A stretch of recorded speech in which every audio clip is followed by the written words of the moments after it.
রাজ্যে ওবিসি নতুন তালিকার উপর স্থগিতাদেশের মেয়াদ বাড়ালো হাইকোর্ট।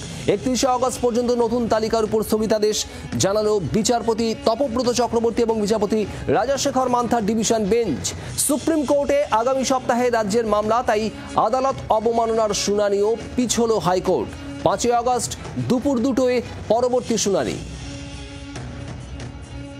অর্ণবাংশু নিয়োগে আমাদের প্রতিনিধি রয়েছেন আমাদের সঙ্গে। অর্ণবাংশু, হাইকোর্টে কি হলো আজ, কি বললেন বিচারপতিরা? দেখো শুভদীপ, কলকাতা হাইকোর্টের যে ওবিসি মামলার নির্দেশ, সেই নির্দেশকে চ্যালেঞ্জ করে ইতিমধ্যে সুপ্রিম কোর্টে মামলা হয়েছে। সেই মামলাটি আগামী সপ্তাহে সুপ্রিম কোর্টে শুনানির সম্ভাবনা রয়েছে। সেহেতু কলকাতা হাইকোর্ট এই মুহূর্তে ইন্টারফেয়ার করলো না পরবর্তী নির্দেশের ক্ষেত্রে। সুপ্রিম কোর্টে বিচারপতি তপব্রত চক্রবর্তী ডিভিশন বেঞ্চ নির্দেশ দিল এটাই, যে ইন্টারিম নির্দেশটা ছিল বা স্টে ছিল রিক্রুটমেন্টের উপরে, সেটা কিন্তু আগামী 31শে আগস্ট পর্যন্ত এক্সটেন্ড করে দেওয়া হয়েছে এবং তারপর সুপ্রিম কোর্ট নির্দেশ দেবে, তার উপর ভিত্তি করে সিদ্ধান্ত নেওয়া হবে। আর হাইকোর্টে মামলা শুনানি আগামী 5ই আগস্ট। বাংলার আওয়াজ, বাঙালির আবেগ, জি 24 ঘন্টা।